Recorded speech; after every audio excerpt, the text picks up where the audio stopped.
Kumakan Tekoro, la parole ne vieillit pas, nous dit un célèbre adage bambara. À méditer. Hello tout le monde, bienvenue dans votre émission La Boussole, l'émission qui revient sur des parcours pertinents, atypiques, afin de vous inspirer sur vos choix professionnels et personnels. A tout de suite après le teaser.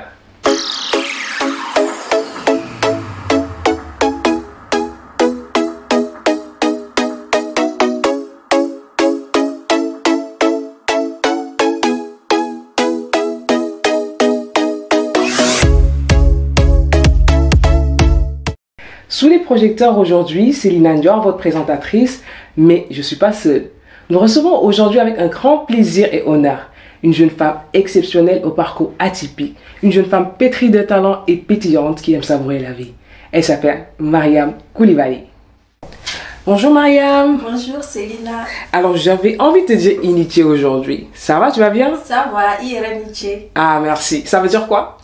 Merci à toi aussi. Et par la même occasion, te saluer. Ah, merci. Alors, Mariam, on est très contente de te recevoir aujourd'hui dans notre émission La Boussole. En tout cas, merci d'avoir honoré notre invitation. Merci à vous de m'avoir invité. Alors, sans plus tarder, on va commencer l'émission par la carte d'identité de l'invité. Ici, on a coutume de laisser à l'invité le soin de se présenter. Donc, qui est Mariam en quelques mots? En quelques mots, je suis d'origine malienne. J'ai aujourd'hui 8 ans de présence ici en France et je suis arrivée en tant qu'étudiante. Aujourd'hui, j'ai fini et je travaille dans la vie active. Je suis chargée de marketing et de communication dans une société en région parisienne. D'accord, super. Alors, on voit notre invité un peu multitâche, mais je pense qu'il y aura d'autres facettes à découvrir en profondeur dans l'émission. Oui. Alors, quel est le quotidien d'une chargée de marketing? Alors, on va prendre comme tâche principale la gestion de l'image d'une entreprise ou d'une marque. Moi, dans mon cas, c'est un produit que je vends et ça va être sa promotion à l'endroit des clients sur les réseaux sociaux, les sites internet, puisqu'on a une e-boutique, et aussi tout ce qui va être l'image de l'institution. Je vais amener à gérer les relations avec la presse quand on a des événements organisés, aussi les institutions départementales. Dans notre cas, parce que je travaille dans le département du Val d'Oise, dans une ville où se trouve la société. Et donc, voilà, c'est rythmé par de petites tâches au quotidien et ça va être beaucoup d'imprévisibilité. Et il va falloir trouver des astuces justement pour faire plaisir à un client qui n'est pas mécontent par exemple, ou encore montrer un peu notre quotidien pour créer cette réciprocité avec notre cible tout simplement. D'accord. En tout cas, un travail de fidélisation énorme qui demande beaucoup de spontanéité, de réactivité et de proactivité aussi. Tout à fait. Alors Mariam, vous avez parlé de e-commerce, de communication. Quel a été le parcours scolaire de Mariam pour en arriver là? Alors, je pense que j'ai oublié de commencer par le fait que je n'ai pas été directement liée au marketing. J'ai d'abord un diplôme en journalisme et comme toute petite fille, on rêve un métier, on essaye de l'idéaliser et moi, pour ma part, c'était le journalisme. Ça a commencé par ce parcours-là au Mali. Jusqu'à ce que je vienne en France et j'ai continué sur le même chemin parce que j'ai fait toutes mes études à l'école de journalisme et de communication de Marseille. Et donc à la fin de mon master, je prends une toute petite orientation légère. Je ne suis pas totalement journaliste, mais mon parcours, mon quotidien se résume à beaucoup d'écriture. Donc ce ne sera plus du papier classique comme on le connaît avec la digitalisation des métiers aujourd'hui. Et donc je commence à travailler comme community manager. Et qui dit community manager dit la prise de parole au nom d'une marque et au nom d'une société. Et donc on est amené à brasser le marketing sans forcément s'en rendre compte. Et je pense que c'est ça qui m'a amené, ça a orienté un peu mon parcours. Aujourd'hui je suis dans le cœur de ce métier-là. Sinon à la base j'ai une formation en journalisme. Et aujourd'hui je me retrouve en tant que professionnelle du marketing. D'accord. En tout cas, bravo pour ce parcours qui dit journalisme, dit communication, qui dit marketing, aussi dit communication. Oui, c'est des filières jumelles, c'est très lié. D'accord. Alors, pourquoi avoir choisi le journalisme, Mariam, dès le plus jeune âge? Je sais pas trop. Je pense que j'ai été une enfant éveillée assez rapidement. Je parlais beaucoup, je posais beaucoup de questions. Mais ça se voit toujours ou pas? Genre, je pense que j'étais celle à qui on essayait d'enlever certains mots de la bouche parce que d'un enfant en Afrique, quand on est amené à poser des questions que même les adultes sont gênés à poser, ça crée une espèce d'inconfort, surtout quand on est en public ou en famille. Donc, je pense que moi, malgré tout ce que ma mère a pu me donner comme coup, parfois, ça n'a pas trop arrêté mon petit caractère de curieuse. Donc, je posais des questions et je parlais beaucoup. En fait, implicitement, je pense que c'est ce métier qui collait un peu à ma personnalité. Et donc, aussi, à 17 ans, quand j'ai commencé ma première étude à l'université, j'ai connu d'autres étudiantes qui étaient impliquées dans des activités associatives. Et moi, ça a été un petit peu l'occasion de sortir de mon petit parcours d'élève parfaite, école-maison. Donc, je me suis trouvé une activité dans une association qui faisait un petit peu la promotion des droits de l'enfant au Mali. Et à partir de là, j'ai commencé à faire des articles, parce qu'on avait un petit journal mensuel qu'on animait nous-mêmes. Et donc, voilà, de fil en aiguille, je me suis dit, à ma licence, je pense que je vais aller plus vers le journalisme, vu qu'on était en tronc commun la première année, la deuxième année de fac. Et donc, ça a continué de cette manière-là. Et aussi, je me sentais super à l'aise dans tout ce qui était pratique d'écriture et aussi d'apprenti journaliste dans tout ce qui était animation en radio et aussi les télés. D'accord. En tout cas, on a vu que le potentiel était déjà là dès le jeune âge. Donc, on a fait que le bâtir, le multiplier pour que ça se cristallise de façon assez pertinente. Alors, Mariam, qui dit parcours dit parfois embûche, obstacle. Donc, au Mali, on va retourner là-bas. Quels ont été les obstacles que tu as rencontrés durant le cursus universitaire? Alors, ça a été le fait d'avoir deux doubles cursus, parce que ma formation que j'ai suivie dans le journalisme, c'était dans une école privée. Et à la fac publique, je continuais en parallèle une formation en anglais, mais j'ai tenu 1 an parce que c'était un peu compliqué les rythmes. Et surtout, dans une université publique, il y avait beaucoup de grèves. Le programme n'était pas assez assidu. Si ce n'était pas les étudiants en grève, c'était les professeurs en grève. Et c'est un peu compliqué pour un jeune de rester pendant 2 ans juste pour obtenir une année de diplôme. Ce qui a été notre cas, parce que moi j'ai eu mon bac en 2010 et il m'a fallu 2 ans pour valider la première année d'université, en fac publique, mais j'avais un parcours normal en fac privé, sauf que ça demandait plus d'investissement et de l'argent. Je remercie mes parents de me l'avoir permis, mais c'est très compliqué, je pense, pour une personne qui ne peut pas se payer une école pour juste suivre en fait une formation normale. Et c'est un peu la première difficulté. Et la deuxième, c'est que nos écoles ne sont pas assez documentées. On n'a pas autant d'appoints sur tout ce qui concerne la littérature, la documentation. On n'y a pas véritablement accès.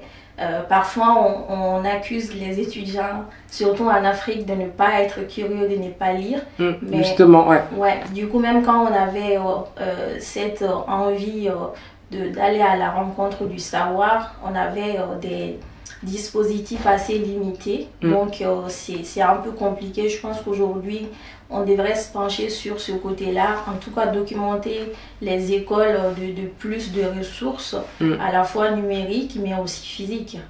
Donc c'est quelque chose à améliorer, moi je pense. D'accord. Voilà, on a compris que comme toujours, et je pense que c'est la problématique commune à quelques universités en Afrique, c'est la documentation, c'est le matériel informatique aussi, c'est des profs présents, disponibles pour les élèves. Et après, Mariam quitte le Mali, Oui, direction. la France. Alors, pourquoi la France? Je pense que la question ne s'est pas vraiment posée. Moi, j'ai ma grande sœur qui avait ouvert la voie, elle était déjà ici. Et donc, c'était un peu une évidence si je devais aller à l'étranger de la rejoindre. C'est très plus simple, comme ça j'aurais toujours cette attache-là. Le confort aussi? Oui, le confort, mais surtout de ne pas être totalement perdu et dépaysé, même si le dépaysement est assuré à notre arrivée. On est complètement perdu de tout repère, de tout ce qu'on a pu connaître depuis notre naissance. On vient, on découvre une nouvelle culture, on voit énormément de changements, mais bon, on est obligé un peu de s'y adapter. Bon, après, originaire du Mali, vu les relations qu'on a avec la France, pour des étrangers, c'est un peu la question principale. Si tu as envie de faire des études à l'étranger, bah, c'est la France parce que c'est le pays un peu de référence. Il y a un passé historique et, voilà, qui nous attache à la France, c'est ça.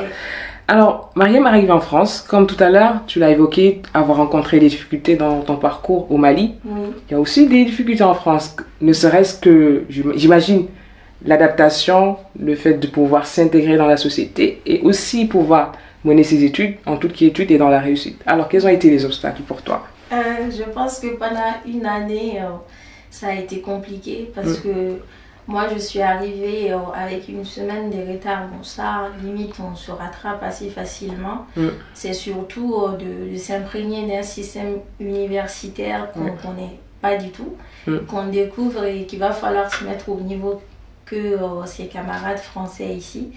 Et donc, il me semble que j'étais la seule étrangère de ma classe. Enfin, ça s'est bien passé, hein, mais je n'avais pas forcément de contact avec des personnes auxquelles je puisse m'identifier. C'est ça, ouais. Et donc, j'arrive dans la ville de Marseille où je ne connais personne, pas d'étudiants maliens.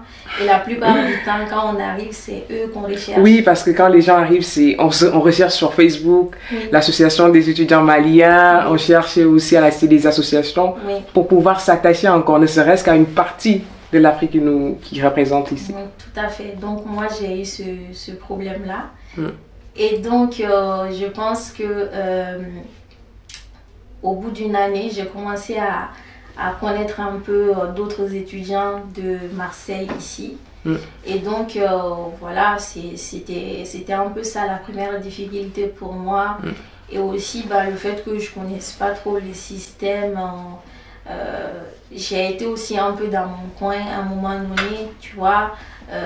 On connaît un peu le comportement des jeunes quand vous n'avez pas trop les mêmes centres d'intérêt. Même si les cours se passent ensemble, ça se limite à là. Bon, après, moi non plus, j'ai pas super cherché à m'intégrer dans un milieu auquel je ne m'identifie pas. Mais je pense que j'ai été assez claire dans ma tête que c'est juste une étape, une difficulté à surmonter. Et au bout de ça, j'ai connu des étudiants, j'ai même intégré l'association des étudiants maliens. Voilà, pendant un an, on a mis en place des activités culturelles associatives et c'était vraiment quelque chose de génial. Et de fil en aiguille, on connaît d'autres étudiants venant d'autres pays. Je pense que si je n'avais pas été ici en France, jamais je n'aurais rencontré des gens venant du Congo, du Sénégal et de la Côte d'Ivoire. Et c'est vraiment ce mélange, on va dire melting pot africain. Ça forge en fait une certaine personnalité et aussi les regards qu'on a sur l'Afrique. Moi, je sais que j'ai tellement visité la France, mais le Mali à côté, je connais très peu.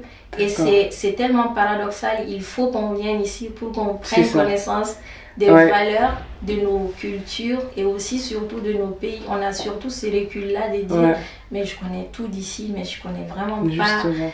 Et je pense que même par rapport au système éducatif, c'est quelque chose qu'il va falloir changer parce qu'on est tellement axé sur les cultures d'avant, les cultures de la puissance coloniale, que chez nous, on a du mal à avancer. À avancer et aussi à valoriser ce qu'on a. Et même si le tourisme ne fait pas partie de nos cultures en Afrique, je pense que le fait de permettre aux jeunes de voyager, de voir un peu le pays voisin, comment ça ressemble, ça permettra de créer certains dynamismes qui iront au-delà de tout imaginaire. Donc moi je pense que vraiment ce brassage culturel-là ici, c'est quelque chose de tellement génial. Je pense que c'est le côté le plus marqué de mon parcours ici parce que voilà, je connais le ndolé, je connais le tchèque. Petit coucou au Camerounais, au Sénégalais, au Congolais aussi. Voilà, donc tout ça, si je n'étais pas ici, je pense que je n'aurais pas en tout cas découvert toutes ces richesses culinaires, toutes ces richesses de langue. Donc c'est vraiment quelque chose d'enrichissant. En tout cas, un melting pot, on va dire, très enrichissant aussi. Et ce que j'ai compris, c'est que Mariam, elle n'a pas quitté la Mariam d'avant, c'est-à-dire la Mariam curieuse, parce que, encore une fois, je t'ai rencontrée aussi à travers des actions associatives. Donc, qui dit association, parfois dit Mariam. On sent que réellement, à travers à part le parcours professionnel, scolaire, tu nourris cette envie, en fait, d'être quelque part utile à la société, de pouvoir mettre la main sur ce qui se passe, de pouvoir aider. Cette Mariam pétillante, en fait, c'est dû à quoi? C'est quoi la motivation? C'est quoi la finalité? Je pense que je ne pourrais pas trop l'expliquer, ou du moins si je tente d'expliquer, c'est du fait que je reste sensible aux causes dans lesquelles je crois profondément, dans lesquelles je m'identifie profondément. Quand je dis en fait que ça a commencé au Mali depuis mes 17 ans, un engagement associatif qui a continué ici en France, mais de manière tellement naturelle, parce que je me dis, si quelque chose nous tient à cœur, c'est à nous de prendre les devants, de vouloir avancer les choses. Et aussi, le fait d'avoir pris conscience de sa condition d'africaine, de femme noire, ici en France, en fait, on prend connaissance de beaucoup de choses et on a envie justement de se dessaisir de certaines particularités et surtout de porter sa parole. Et donc ça a été des passages dans les associations étudiantes, au sein du collectif Rosa à Marseille, que je salue au passage, et aussi de beaucoup de choses. Donc je pense que quand on se sent en tout cas touché par une cause, on a envie de s'engager, de vouloir améliorer les choses à notre niveau. Et aussi, quand on est jeune, on a une certaine force et l'énergie. Voilà, toute l'énergie qu'on a. Et je pense que mieux vaut en tout cas, comment dire, en profiter, en tout cas faire bénéficier certaines causes de cela. Et surtout avant de rentrer dans la vie active, parce qu'après, avec les engagements associatifs, ça reste compliqué de pouvoir lier les deux ensemble. Justement. En tout cas, on aura compris que là où le cœur est, les pieds n'hésitent pas à y aller. Donc, c'est cette passion, cette sensibilité. Alors, tu as évoqué plusieurs associations, plusieurs causes. On connaît Mariam qui a porté plusieurs projets. Alors, on va aller en crescendo parce que Mariam, c'est, on va dire, Serial Project. Je ne sais pas comment te donner un nom. Ah oui, parce que là, j'ai fait des recherches quand même. D'abord, tu as quand même porté sur le terrain la cause des personnes qui sont atteintes de drépanocytose à travers plusieurs actions que je te laisse nous en parler plus. Qu'est-ce que tu as mis en place? Et surtout, moi, ce que j'ai bien aimé dans tout cela, c'est qu'il y a quand même du soutien derrière. Et je pense que tu as quand même fait quelque chose pour les gens qui sont atteints, c'est-à-dire que tu as amené ce travail de déconstruction. On a mieux compris la chose et je pense que c'est assez important, c'est très pertinent et que ça mérite d'être souligné à travers les émissions et ça mérite d'être récompensé tout simplement. Donc je vais juste nous expliquer quelles ont été les actions phares que tu as menées justement envers les personnes qui sont atteintes de drépanocytose. Oui, ça me fait super plaisir que tu dises que je suis quelqu'un de multitâche. Donc je pense que cette polyvalence m'a servi à ne pas vouloir me montrer sous une seule casquette, que je n'aime pas d'ailleurs. Et j'ai été pour la cause des étudiants, pour la cause des femmes noires, pour la cause des étrangers. Du coup, à un moment donné, je commence à prendre conscience d'une cause qui me concerne personnellement, mais qui concerne des millions de personnes à travers le monde. C'est effectivement la drépanocytose, cette maladie génétique qui est très mal connue, mais qui touche beaucoup de personnes ici en France ou encore en Afrique. Et l'ironie du sort, c'est que quand j'ai commencé à parler de cette maladie, on a carrément mis de côté tout ce que j'ai pu porter comme cause avant.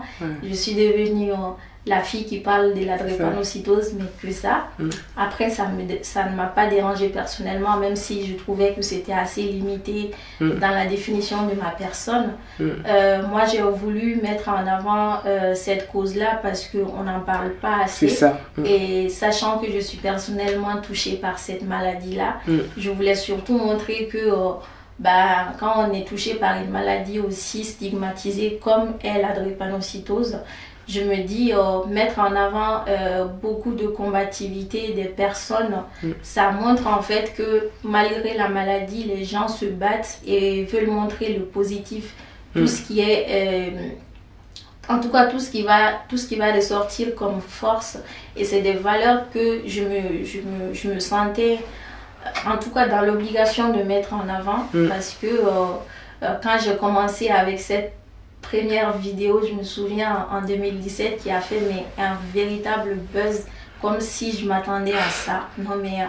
Et ça a été un véritable déclic de dire rien que en prenant mon ordi dans ma petite chambre d'étudiante à Aix-en-Provence, commencer à parler de ça, je ne pouvais pas imaginer que ça puisse toucher autant de personnes, et d'autant que on m'a écrit un peu de partout dans le monde. Je sais pas, enfin, je pense que ça a pris une envergure. Oui, ça a pris. Tu t'attendais pas à ça? Pas du tout. Et au-delà de cela, je me dis, mais ça, en fait, c'est surtout ma soeur à l'époque qui m'a dit, mais tu viens de lancer un truc, il faut pas te limiter juste à cette vidéo. Qu'est-ce que tu veux faire par la suite? Bon, je me dis, avec mon bagage dans la com, j'avais un peu les notions de création de site internet, quelque chose d'assez simple quand on s'y met. J'ai dit, bon, ok, pourquoi pas mettre en place un site d'information et de sensibilisation sur la drépanocytose, ça pourrait aider des gens. Et donc, j'ai commencé à créer ces sites-là en un mois pour essayer de le mettre en place, et ça a été un véritable succès. Bon, les actions ont suivi sur les réseaux sociaux, avec la page Facebook, le compte Instagram. Moi, avec tout ce travail que je faisais, ça a été un véritable repère pour des gens qui ont envie de se confier, des gens qui voulaient témoigner. Bon, j'ai écrit énormément d'articles en donnant la parole aux malades, en demandant de l'aide pour les gens qui sont en panne d'un donneur, par exemple, parce que c'est une maladie qui anémie fortement les gens, et on a besoin parfois de donneurs de sang. Et on a cette problématique-là en Afrique de don de sang. Donc voilà, ça passait par tout ça, et aussi des médecins qui donnaient des conseils.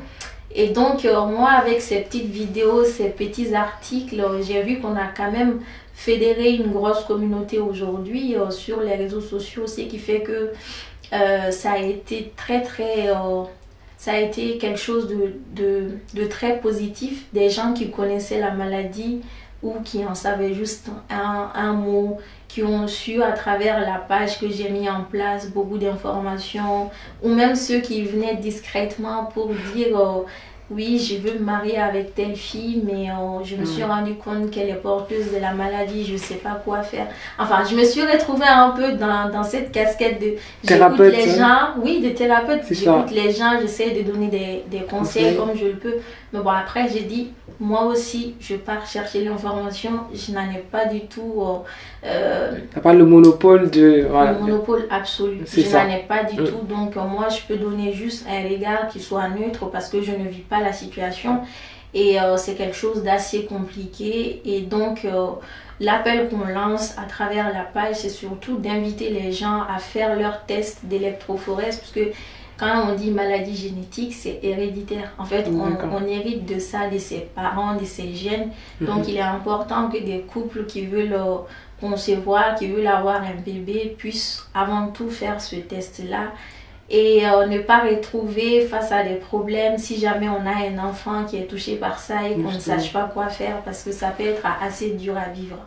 Donc voilà, au-delà de tout ça, en 2020, je me suis dit, on met en place des actions plus concrètes. Je pense que le véritable travail, il a été fait sur les réseaux sociaux. Voilà, la page Dre Info est très bien connue. En tout cas, oui, allez-y visiter, ça voilà. Des détails très, très richissimes, on va dire. Oui. Et franchement, même pour des personnes, moi je connaissais, mais ça m'a beaucoup encore mis la lumière sur cette maladie, oui. Sur même, parce que tu fais aussi un travail de sensibilisation. Oui. Donc même les personnes qui ne sont pas atteintes, d'avoir en fait ce recul.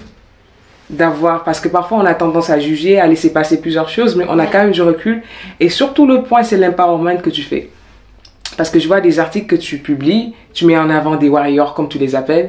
Oui. Des warriors qui sont atteints de cette maladie, mais quand même qui sont, je sais pas, sportifs, qui se retrouvent en tout cas dans une belle posture professionnelle, hein, oui. Et qui arrivent à concrétiser leurs rêves. Donc franchement, on y voit du digital, parce que c'est ton parcours, un peu la communication. Oui. Mais il y a aussi ces choses qui sont très fortes plutôt, et qui nécessitent un peu du développement personnel. Tu pars puiser en toi-même aussi, tu pars chercher les informations. Et tout ceci dans le besoin de mettre à l'aise ces personnes atteintes, et surtout de créer aussi, on va dire, du recul envers les personnes qui sont pas atteintes. Alors Maya, on va revenir sur Très Info. Mais avant, j'aimerais qu'on fasse un peu de voyage philosophique. Alors pour toi, que veut dire le mot inspiré? Le mot inspiré pour moi, ça veut dire prendre un modèle, une personne ou une situation et vouloir la reproduire. D'accord. Parce qu'on y trouve des repères. Ok. Et au quotidien, comment tu arrives à inspirer ton entourage? Je pense que c'est mon dépassement de soi. Dépassement de soi? Oui. Je développe? Oui, oui, tu peux développer parce qu'en fait, comme c'est philosophique, j'attends que... Dépassement de soi parce que je pense que du fait que je sois touchée par la drépanocytose, j'ai été un petit peu l'enfant fragile qu'il fallait protéger tout le temps. On a l'impression parfois que c'était moi qui étais la Benjamine de la famille. En Afrique, la Benjamine est assez chouchoutée. Mais on va dire que l'attention était beaucoup portée sur moi. À la fois par mon père, ma mère. Quand je suis malade, alors là, personne ne respire dans la maison. Et je pense que le fait d'avoir pris l'habitude de vivre seule, quand je suis arrivée en France, je vivais chez ma grande sœur. Mais ça a duré 2 ans. Après, j'ai été en cité universitaire comme tout autre étudiant et j'ai vécu seule. Quand je tombe malade, je vais à l'hôpital, parfois personne n'est au courant de ce qui se passe et après je me remets sur pied, encore une fois je vais sur mes activités à fond sans forcément me soucier de mais fais gaffe quand même, tu peux quand même rechuter et je pense que c'est quelque chose qu'on m'a assez souvent dit. On t'admire parce que tu es malade. Tu es l'exemple de la persévérance, de la résilience aussi. Oui, tu es malade, mais tu n'es pas là en train de te t'apitoyer sur ton sort. Je suis celle qui est là même sur un lit d'hôpital, j'ai mon sourire. Et je pense que ça nécessite un véritable dépassement de soi pour... vraiment relativiser parce que quand on est jeune on se dit sa place pas sur un lit d'hôpital, c'est partout peut être un jeune, faire tout ce qu'on a envie de faire, croquer la vie à pleines dents.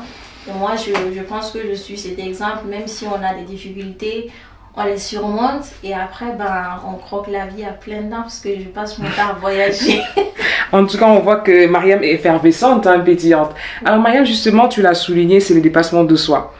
Qu'aimerais-tu dire face à cette caméra, à ces jeunes qui souffrent de cette maladie, mais qui quand même restent bloqués ou dissuadés par ces avertissements, ces petites paroles qu'on nous envoie, fais gaffe, ce rêve n'est pas pour toi, tu vois? Quel est le conseil que tu as à donner à ces personnes-là? Moi, je pense que c'est un conseil avisé à la fois à ces personnes et aussi à leur entourage, parce que c'est assez difficile quand on ne maîtrise pas, en fait, on n'a pas une vue d'ensemble de son environnement. Quelqu'un peut être malade et a une forte envie de réaliser quelque chose dans sa vie. Mais après, quand tu n'as pas des personnes autour de toi qui puissent être des soutiens, c'est assez difficile. Mais moi, en tout cas, je dis aux personnes malades, touchées par la drépanocytose ou quoi que ce soit, parce que quand on a quelque chose qui nous arrive, on a l'impression qu'il n'y a que ça, que le ciel nous tombe sur la tête. Moi, je veux juste que les gens y croient en leurs rêves et qu'ils se donnent surtout les moyens de les réaliser, parce que c'est une fois quand on l'a imaginé qu'on s'est dit que c'est possible de le faire. Et donc, je me dis, il faut que ces personnes croient d'abord en leur personnalité et après, qu'il ne faut pas qu'ils prennent en compte tout ce qu'il peut y avoir comme attitude négative en leur égard et surtout de faire confiance à ce qu'ils mettent en place comme projet, comme initiative. Il n'y a que quand on a confiance en soi qu'on attire la confiance des autres. Justement, bravo. Bien dit en tout cas. Alors Mariam, j'ai une autre question. Je vois une Mariam qui est confiante en elle-même, qui donne des conseils, qui prodigue des conseils, qui a de la force, qui avance. D'où te vient plutôt toute cette motivation? Dans quelle source puisses-tu? Parce qu'en fait, c'est tellement délicat pour les personnes qui en souffrent, parce qu'on a l'impression que quand même tu as eu à te dépasser. Quelle est ta réelle motivation? De quoi tu t'inspires pour pouvoir avancer et finalement faire abstraction de toutes ces choses? Pour répondre à ta question, cette inspiration, honnêtement, je ne sais pas. Je pense que je suis quelqu'un qui a toujours voulu ne pas se limiter. Et quand je veux quelque chose, j'essaie de l'obtenir par mes propres moyens. Et donc, c'est aussi peut-être en prenant un peu parfois certains regards. Moi, je sais que je n'ai pas forcément eu des propos méchants vis-à-vis de moi. Mais je sais qu'une fois, quelqu'un m'a sorti du genre, si toi, tu dois te marier, ton père, il doit rajouter... soit un terrain ou je sais pas une certaine somme d'argent parce que si jamais tu serais amené à tomber malade, comme si c'était une valeur ajoutée. J'ai trouvé ça vraiment comme blessant comme propos, mais après j'ai pas pris ça pour moi. Mais dans ma tête je me suis dit, mais toi tu me dis quelque chose comme ça, mais j'ai fait des choses que t'as pas été amené à faire en fait. Donc moi je pense que je ne les garde pas, c'est juste que quand j'ai envie de mettre en place quelque chose, je m'y mets tout de suite, je n'attends pas à ce que quelqu'un puisse valider. En tout cas je commence après, je me dis d'autres personnes vont me rejoindre. Et je pense que c'est surtout de dire qu'un jour quelqu'un pourra s'en inspirer de ce parcours-là ou encore de cette histoire pour aussi mettre en place son petit bout de chemin. Et puis... voilà, c'est juste être moi, quoi. En tout cas, juste être soi-même, confiance, résilience et surtout cette hargne, en fait, on va dire, d'aller plus, toujours de chercher à réaliser ses rêves. Alors, on tend à la dernière partie de l'émission. On a entendu parler de Tréinfo, des actions que tu mènes, associatives. À part ça, est-ce que Mariam nourrit des passions ou d'autres projets à venir? Alors, moi, par le pur hasard de la vie, j'ai une abonnée un jour qui m'a écrit un message pour me dire qu'elle cherche un médecin parce qu'elle venait de faire son test d'électrophorèse. Et il s'avère que cette femme vient de la Guinée et elle habite à Conakry. Et moi, j'ai trouvé ça un peu hallucinant en fait que dans une capitale en Afrique de l'Ouest, que quelqu'un soit amené à chercher un médecin. Et c'est là en fait qu'elle me dit que c'est très difficile si tu ne connais pas quelqu'un qui connaît quelqu'un. La prise de rendez-vous avec un médecin, c'est très difficile. Et donc moi, j'essaie en tout cas à chaque fois de répondre aux demandes de mes abonnés. Donc je cherche autour de moi, encore une fois, l'avantage d'avoir connu des nationalités, des gens venant d'un peu de partout. C'est ça. Donc je connaissais un Guinéen et je l'appelle pour lui demander s'il connaît un médecin guinéen ici en France ou même un étudiant guinéen ici qui puisse nous mettre en contact avec un collègue à lui sur place. Et c'est là qu'on me met en contact avec Amara Diawara qui est un médecin de formation qui est aussi en France depuis un certain moment. Et donc, il me donne le contact d'un médecin pour cette fille-là. Et grâce à cela, elle a pu faire sa consultation avec le médecin.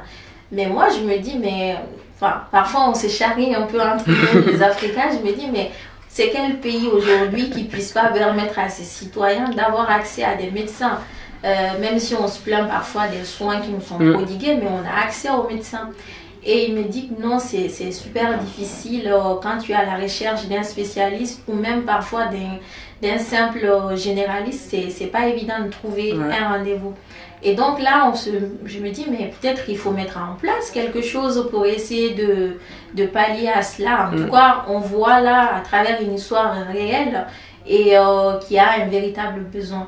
Donc là, lui, il me dit qu'il a commencé à travailler sur un projet qui s'appelle Africaire, qui est un peu le Doctolib ici en France, c'est-à-dire une plateforme qui mettra en relation des médecins avec des patients. Et donc là, on me dit, ok, on essaye de mettre en place ce projet-là. Et juste pour l'avenir, c'est ça le projet qu'on nourrit en ce moment. Et on a gagné un concours qui nous a donné une certaine visibilité. Félicitations. Merci, oui. C'est le Je pense que j'avais vu sur les réseaux, sur RFI ou TV5 Monde. RFI France 24. En tout cas, bravo. Ouais. Voilà, donc on a gagné ça et ça a été un soulagement mais énorme parce que ça fait 2 ans qu'on travaille sur ce projet. Bon, en silence total hein, parce qu'on n'a pas d'argent, même si des investissements personnels y sont passés. Le fait d'avoir gagné un prix international sur près de 1000 candidatures, on se dit mais voilà, le projet il tient la route. Donc on travaille là-dessus et on est sur le Mali et la Guinée, lui étant guinéen. Et donc l'idée c'est de pouvoir implanter ce projet-là dans en tout cas le maximum de pays d'Afrique francophone pour essayer voilà, d'aider le parcours de soins des patients et aussi permettre aux médecins de montrer en fait leur offre de soins et de surtout être visible parce qu'on n'est pas vraiment dans cette association de la technologie avec la santé et je trouve qu'on peut faire tellement de choses extraordinaires avec l'association des deux. Donc la e-santé pour nous c'est l'avenir, en tout cas pour permettre à nos populations qui sont confrontées à des difficultés mais au XXIe siècle qui ne devraient même pas exister, pour essayer d'améliorer leur quotidien et aussi de pouvoir leur permettre de vivre un peu à l'heure du temps parce qu'aujourd'hui beaucoup de pays sont en avance sur beaucoup de domaines grâce à la technologie et pourquoi pas l'Afrique. C'est ça. En tout cas, on a compris, la e-santé, comme tu l'as souligné, il faut y mettre beaucoup d'activités, beaucoup d'investissements aussi parce que ça fait partie du futur. L'association de la technologie de la santé est primordiale désormais. Alors Mariam, nous tendons maintenant, on est à la fin de l'émission. Je voulais juste adresser quelques mots à l'endroit des personnes qui nous regardent, des remerciements. Tu as le choix. Ok. Alors tout d'abord, je tiens à remercier la Boussole pour cette initiative de me permettre de m'exprimer sur des sujets que je n'avais pas forcément abordés depuis rien du tout. Et du coup, je veux surtout permettre aux jeunes qui arrivent ici en France ou même ceux qui sont restés en Afrique, je veux surtout leur dire qu'il est important aujourd'hui de croire en ce qu'on fait, de croire en ce que l'on souhaite, mais qu'il ne faut pas se limiter uniquement à la croyance, qu'il faut aussi se donner les moyens. Et les moyens, c'est le travail. Et aujourd'hui, je pense qu'on a besoin de ce véritable dynamisme au sein de notre communauté en tant que jeunes afro, en tant que jeunes afro-descendants, en tout cas pour ceux qui se retrouvent ici en Europe. Donc je veux juste que les jeunes ils se mettent au travail pour permettre la réalisation des projets qu'ils ont rêvé, qu'ils ont chéri et qu'ils ont tellement admiré. Et qu'on a besoin de ça, on a besoin de tout le monde. Et je leur donne tous mes encouragements et surtout je veux mettre le fait en avant que j'ai pas un profil extraordinaire, même si on peut s'en inspirer. Moi je tiens vraiment à cette humilité, le parcours que j'ai eu, n'importe qui peut l'avoir. Et voilà, il suffit juste d'un petit effort pour avoir ce qu'on veut dans la vie. Bien dit, en tout cas il suffit de faire un petit effort pour avoir ce qu'on veut dans la vie. Nous aussi on demande juste un petit effort, chers téléspectateurs, c'est de nous soutenir à travers nos réseaux sociaux. Et aussi si vous voulez participer à l'émission, n'hésitez pas. En tout cas c'était un honneur de recevoir aujourd'hui Mariam Koulibaly, vous l'avez vu. une jeune fille exceptionnelle au parcours exemplaire. Je reste encore stupéfaite et ébahie aussi par sa résilience et cette ténacité en fait d'aller toujours à l'avant. Je vous donne rendez-vous à la semaine prochaine avec toujours des invités de taille. Au revoir. Au revoir.